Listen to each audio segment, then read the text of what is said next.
por esa insistencia en hacer un aeropuerto en Texcoco, pero las tierras son Atenco.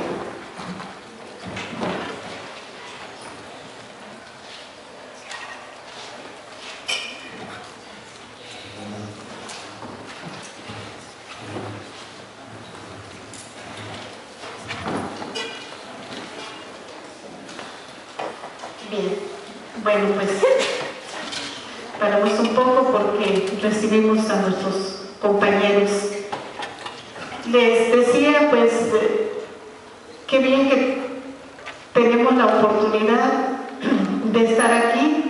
Se había pensado en una comisión más del Frente de Pueblos, sin embargo, no fue posible porque algunos compañeros están en otros lugares.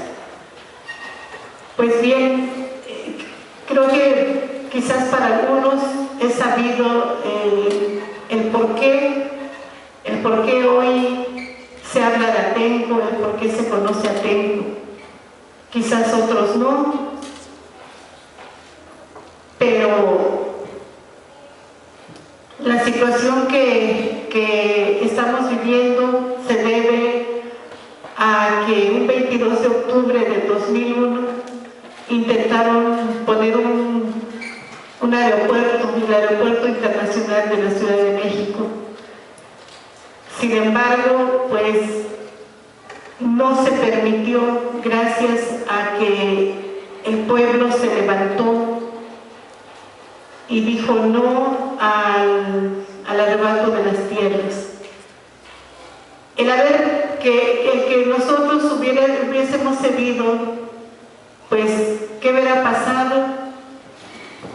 Nosotros estamos en defensa de nuestra tierra, en defensa de nuestro territorio, de nuestra identidad, de toda una historia que existe en esa región, que existe en Atenco. La lucha no fue fácil y tuvimos que tocar puertas, y una de las puertas que se tocaron fue esta, y que hubo esa respuesta y la sigue habiendo hasta ahora.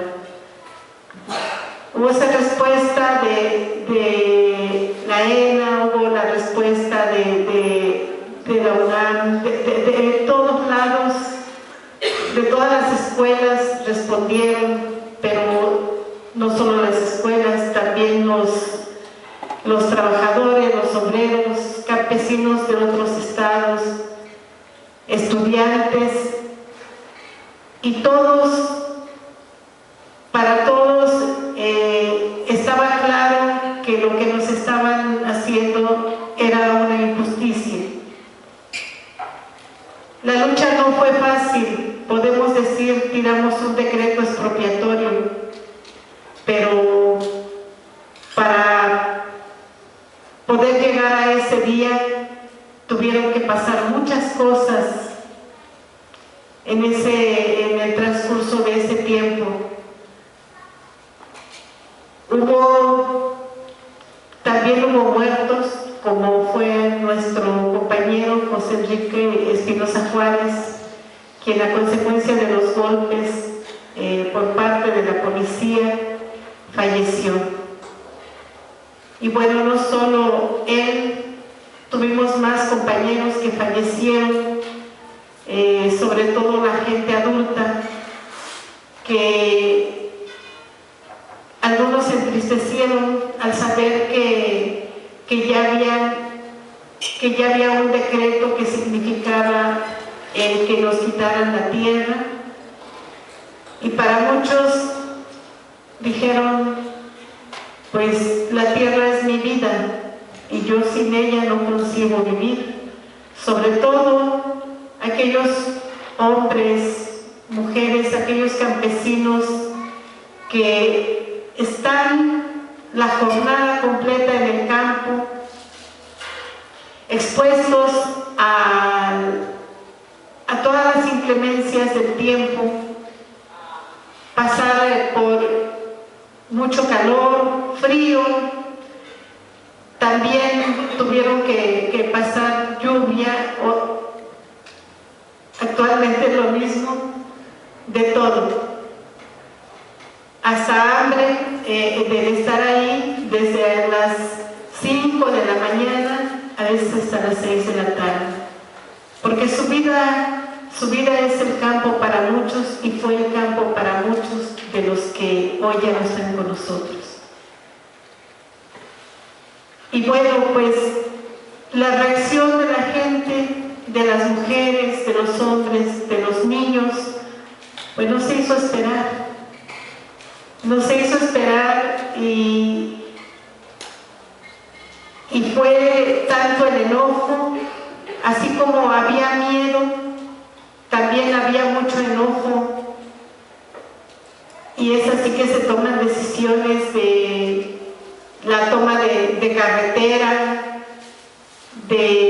por ejemplo, el presidente que en ese entonces era Margarito Yáñez, abandonó la presidencia, se tuvo que cerrar para evitar que ellos mismos hicieran un saqueo y se tuvo que sellar esa presidencia, pero pues en su momento cuando se hablaba de ese proyecto, se le citó al presidente ahí en la plaza para que él dijera qué estaba pasando. Sin embargo, él se negó a decir, y él dijo que ignoraba todo lo que se relacionara con el aeropuerto y pues no quiso quedarse del lado de su pueblo. Una equivocación muy grande por parte de él, porque hoy lo que nos dice todo este tiempo, que el estar con el pueblo no se equivoca uno, porque nosotros somos pueblo.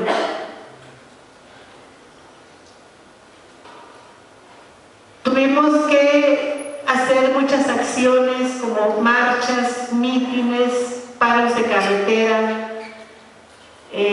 Se emplazó en ese entonces, que era Vicente Fox, el presidente, se le emplazó a un diálogo, algo que desde luego que no iba a aceptar. Sin embargo, nosotros, quizás no por creer en la ley, porque pues no se puede creer en una ley que no está hecha para nosotros, para el pueblo, pero sí se agotó todo para que se llevara a cabo ese diálogo y pudiéramos evitar muchas cosas. Sin embargo, jamás aceptó, y cuando se creía o decía el mismo gobierno que solo éramos unos cuantos los que estábamos oponiéndonos a ese proyecto, pues se le fue demostrando poco a poco que no éramos unos cuantos, y que después no solo fue el pueblo de Atenco el que se levantó, el que tenía claridad en por qué estaba luchando, que después fueron otras organizaciones que se fueron uniendo a nuestra lucha, los estudiantes no se diga, los obreros, los campesinos, los que luchan por vivienda, se fueron uniendo, y esto no quedó ahí a nivel nacional, sino nos fuimos a nivel internacional. Hubo respuesta, pues sabemos que el hecho de que haya gente del primer mundo no quiere decir que en ese lugar no existan injusticias. También hay mucha gente que ha sido injustamente, se les han cometido injusticias y ha sido reprimida de una manera injusta, y que también están luchando por un derecho. Y entonces nos dimos cuenta que no éramos diferentes, que no había nada que comparar, porque finalmente, si están atropellando tus derechos, sea en Atenco, en Oaxaca, en Chiapas, en Guerrero o en Europa, somos lo mismo. Nosotros decimos que somos hermanos de lucha. No fue fácil, puesto que el gobierno siempre infiltra a la gente en los movimientos para dividir. Allá se empezó a decir mucho que los compañeros ya se habían vendido, que Adán, Felipe, Ignacio y otros compañeros que de alguna manera eran visibles por la actividad que tenían, que ya se habían vendido, que ya no tenía caso esa lucha, que solo nos estaban utilizando. Bueno, la gente iba y hacía reclamos. En una ocasión me tocó ver cómo llegaron con Ignacio y le dijeron: pero si tú ya recibiste muchos dólares, ya recibiste mucho dinero, mira, yo vi cómo bajó un helicóptero y te entregó una maleta. Pues la maleta se tuvo que haber abierto, ¿verdad?, cuando se la dejaron caer al Nacho con el dinero, con los dólares ahí. Y muchas cosas así. Y recuerdo que Ignacio le dijo a las personas: ¿y tú crees eso que es cierto? ¿Tú lo viste? Sí. ¿Y por qué estás aquí entonces? Pues porque voy a defender mi tierra, porque no creo en ti. Bueno, pues qué bueno, quédate por eso. No creas en mí ni creas en nadie de los que estamos aquí, porque efectivamente quizás sí, ya nos vendimos, y si no, nos podemos vender, pero no te vayas. Quédate aquí a defender tu tierra, a defender lo que tú quieres, a defender en lo que tú crees. No te vayas y no creas en mí. Y después la gente se iba convenciendo pues que era mentira, pero siempre había algo diferente que decir, que inventar para dividir. Se tuvo que hacer un trabajo de convencer a la gente que todo eso era mentira, y siempre nos preguntábamos y nos decíamos que era una pregunta que nos teníamos que hacer todos, casi obligatoria, preguntarnos: ¿por qué estoy aquí? ¿Por qué estoy en este lugar, en este plantón? ¿Por qué estoy en resistencia? ¿Qué es lo que quiero? ¿Qué es lo que espero de este lugar? ¿Será porque a mí me gusta estar? ¿Porque nada tengo que hacer en mi casa? ¿O qué es lo que busco? Y esa pregunta nos llevaba a encontrar la respuesta. Estoy aquí porque amo a mi pueblo, porque amo mi tierra, porque quiero a mi familia, porque voy a luchar para mis hijos, para mis nietos, para mis generaciones que vienen. Y eso era lo que nos iba convenciendo poco a poco. Había fricciones, sí, desde luego que había fricciones dentro del movimiento. Dudábamos entre nosotros. También no solo la gente que iba y acompañaba dudaba, también a veces sentíamos dudas. Sin duda tuvimos que tener mucha comunicación, juntarnos. Esto se hacían asambleas diario en la plaza. No era un grupo el que se reunía, sino ese grupo que había y que venía empujando la resistencia, se reunía con el pueblo.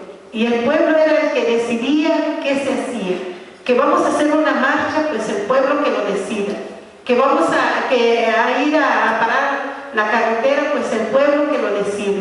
Porque creo yo que a través de las asambleas a nivel pueblo es como se pueden tomar acuerdos de los cuales no nos vamos a equivocar unos, porque nosotros decíamos, si nos equivocamos todos, pero que no seamos unos cuantos, y si ganamos, pues vamos a ganar todos. Creo que era muy acertado lo de las asambleas, muy legítimo, desde luego, cuando escuchas la voz de los demás y cuando ellos opinan y se toma en cuenta su voz de ellos.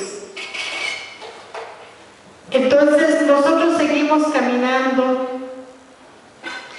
En ese tiempo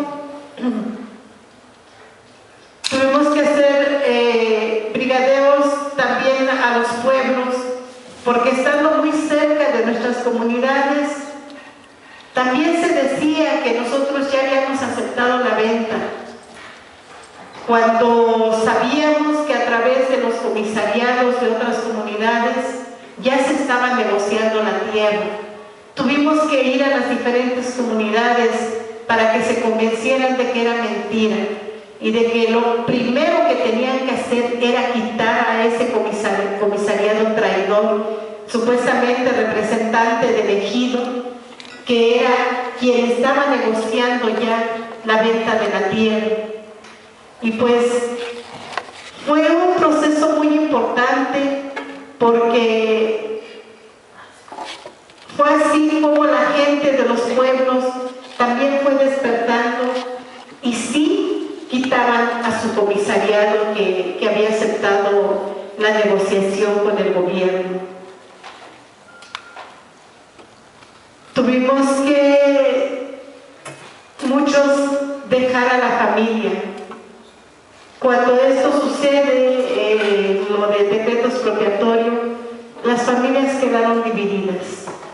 Unos, incluso siendo hermanos, hijos, quedaron del lado de la defensa de la tierra, y otros sí querían ese proyecto porque decían que nos iba a traer beneficio, que iba a traer progreso al pueblo, que iba a haber mucho trabajo para la gente del pueblo. Y luego una señora se atrevió a decir, pues es que tenemos que aceptar ese proyecto, o sea, necesitamos trabajar, y pues si nos dan trabajo para lavar los baños, pues no importa.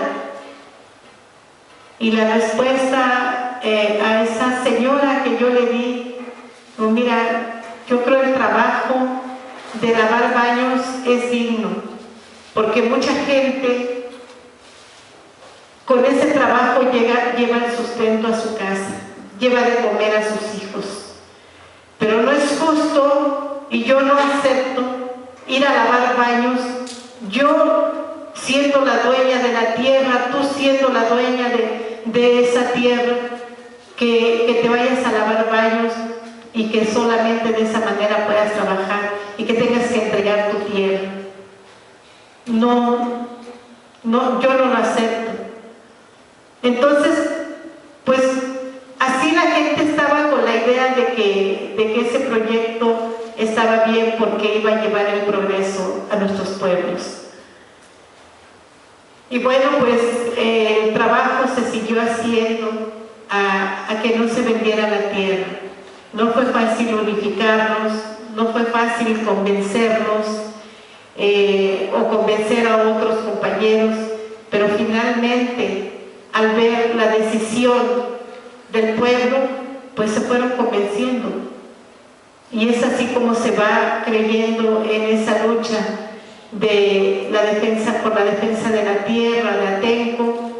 Es así como se va legitimando, y así es como otra gente de fuera de Atenco va creyendo en nuestra lucha y va apoyando todas las acciones que se fueron realizando, porque si nosotros tocábamos puertas, precisamente era para decir, acompáñenos, vamos a hacer un paro de carretera, vamos a hacer una marcha, a las acciones que se tengan que hacer por hacer valer nuestro derecho, por hacer valer nuestra palabra. Queremos y necesitamos de su compañía, necesitamos de su apoyo, y que ustedes llamen a otros y que se convenzan que en Atenco no queremos ese decreto, que el pleito y la lucha no es por el costo que estaban pagando. No estábamos exigiendo que nos aumentaran el precio, ya que ellos estaban ofreciendo pagarla a $7.20 el metro. No fue eso lo que nos llevó a decidirnos a defender la tierra. Fue el luchar por nuestra forma de vida, por no perder nuestra identidad, por no andar como extraños en nuestra propia tierra, por no perder esa memoria de nuestros antepasados.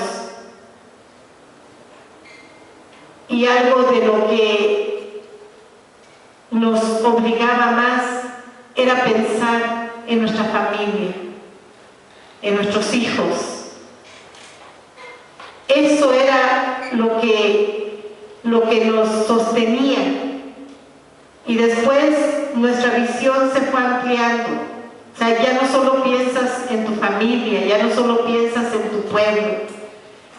Te das cuenta que tu pueblo no se reduce solamente al pueblo de Atenco, que tu pueblo es México, que tu pueblo son otros hermanos de otros países. Y es cuando nos damos cuenta que esta lucha es mucho más grande de lo que creíamos en un principio. Y fue así como seguimos caminando, pero desde luego llegó el día que habría que también gritar consignas de felicidad, habría que cantar, habría que bailar, y fue precisamente el día que se deroga el decreto expropiatorio. Ese día algunos compañeros junto con Ignacio andaban en las comunidades visitando los plantones que había en otras comunidades, y después que regresaron tomaron la palabra, estaban felices. Aquí yo no vi tan convencido o tan feliz. Fue la impresión que tuve en ese momento, fue Ignacio. Y yo me preguntaba, ¿por qué no muestra alegría cuando todos nos estamos desbordando de alegría? Recuerdo que cuando tomó la palabra, una de las cosas que dijo, que eso que se había logrado había sido gracias a la decisión, al valor del pueblo de Atenco, del pueblo mexicano y del pueblo internacional. Pero él dijo, hoy tiramos este decreto y logramos mucho, pero precisamente a partir de hoy es cuando tenemos que estar más unidos, más organizados. No nos podemos retirar, tenemos que seguir trabajando, tenemos que seguir al lado de otros compañeros que también están luchando, porque hoy solamente le picamos un ojo a la bestia,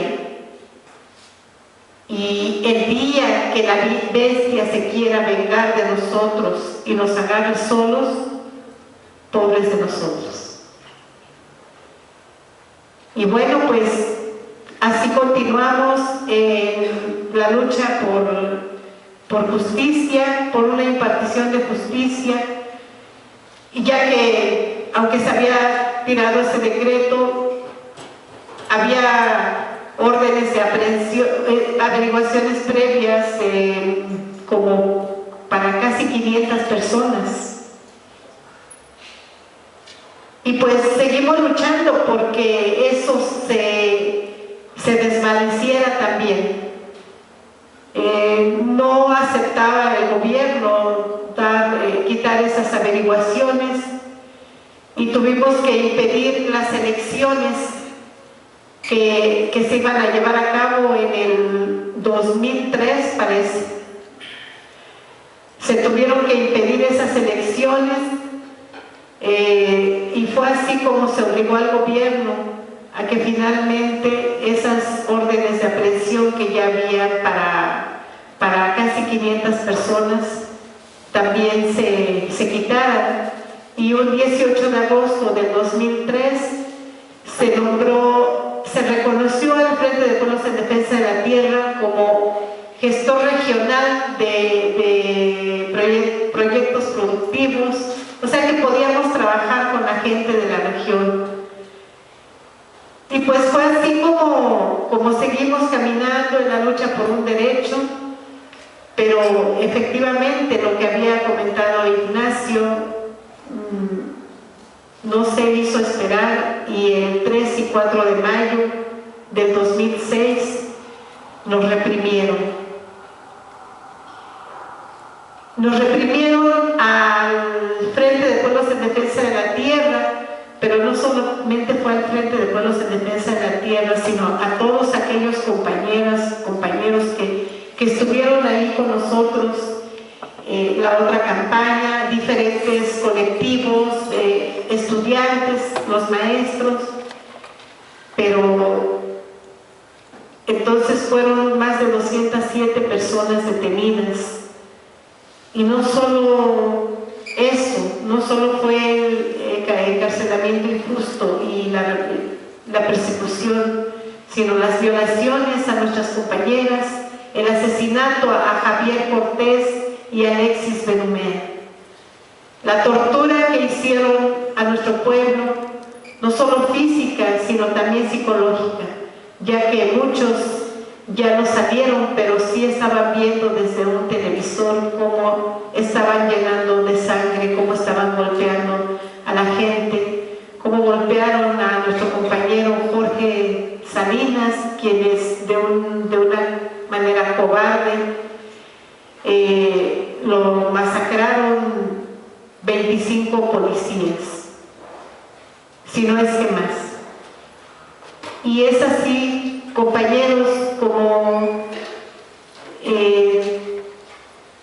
vemos esa represión de la que pues a veces, muchas veces lo platicamos, no sé, quizás ustedes, algunos seguramente ya la han vivido también, algunos quizás no, y se platica, reprimieron aquí, reprimieron allá, y lo que acaban de hacer ahorita también con los maestros, ¿no? Y uno piensa, cuando no lo has vivido, piensas, ¿qué va a pasar? Si algún día yo lo vivo, pues sí, el día que se vive ya es muy diferente, se piensa muy diferente y nos cambia la vida. Algunos quizás se pueden retirar, algunos con justa razón dicen, yo no voy a exponer a mi familia, yo no voy a hacer esto no estoy ya nada más esperando que me suceda. Pero otros no. Creo que para otros se ratifica más nuestra convicción de lucha. No es que queramos eso, no lo buscamos. Pero creo yo que si ya lo viviste, no puedes cerrar los ojos ante lo que sucede a otros hermanos. Porque sabes que esos hermanos están luchando por una causa justa.